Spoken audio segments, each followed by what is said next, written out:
જય સ્વામિનારાયણ। આજે વાત કરવી છે ચકલી કર્મ। એક સુંદર મજાનું સરોવર, ચારે બાજુ વૃક્ષો, બાજુમાં સરસ મજાનો પર્વત, એવું સુંદર રમણીય વાતાવરણ કે ત્યાં ગયા હોય તો તેને જોતા જોતા જ આનંદ આવે, આટલું સુંદર વાતાવરણ। ત્યાં એક ચકલી બહેન રહે, અનેક પક્ષીઓ ત્યાં માળા બાંધે અને વસવાટ કરે। નજીકમાં ગામની અંદર લોકો રહે। એક દિવસની ઘટના બની, કોઈ એક ઘરે આગ લાગી, ભયંકર આગ।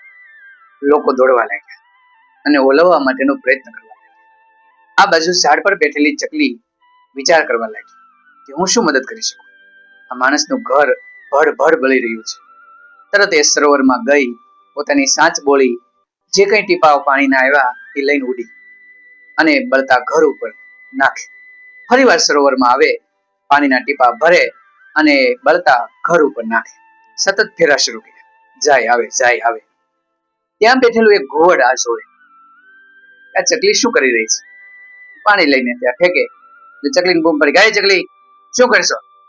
કઈ નહીં, આગ લાગી છે તો તેમાં પાણી નાખું છું।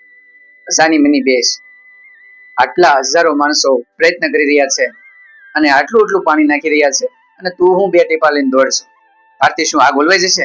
સાની મની બેસ।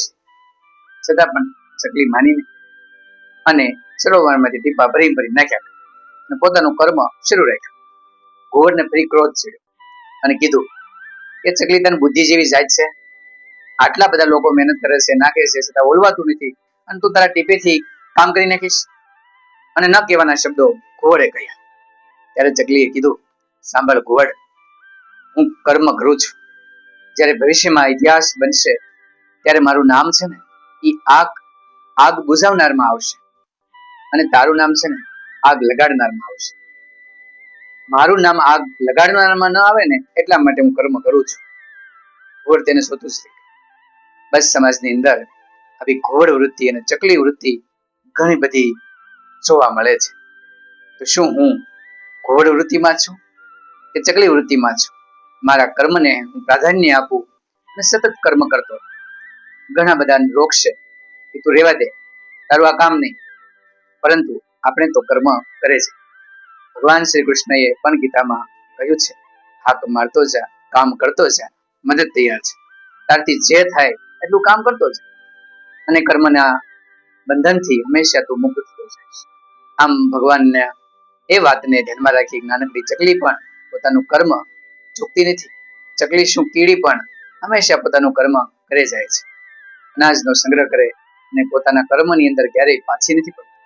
આપણે તો માણસ છીએ, આપણું કર્મ જે થાય, આપણે એકથી સમાજ સુધરી નહીં જાય, એકથી સારું કામ થાય અને સમાજ આખો બદલાઈ જાય એ પણ ન બને, પણ પ્રયત્ન તો કરીએ। ધીરે ધીરે પ્રયત્ન કારણે સમાજ પરિવર્તન પામતો હોય છે।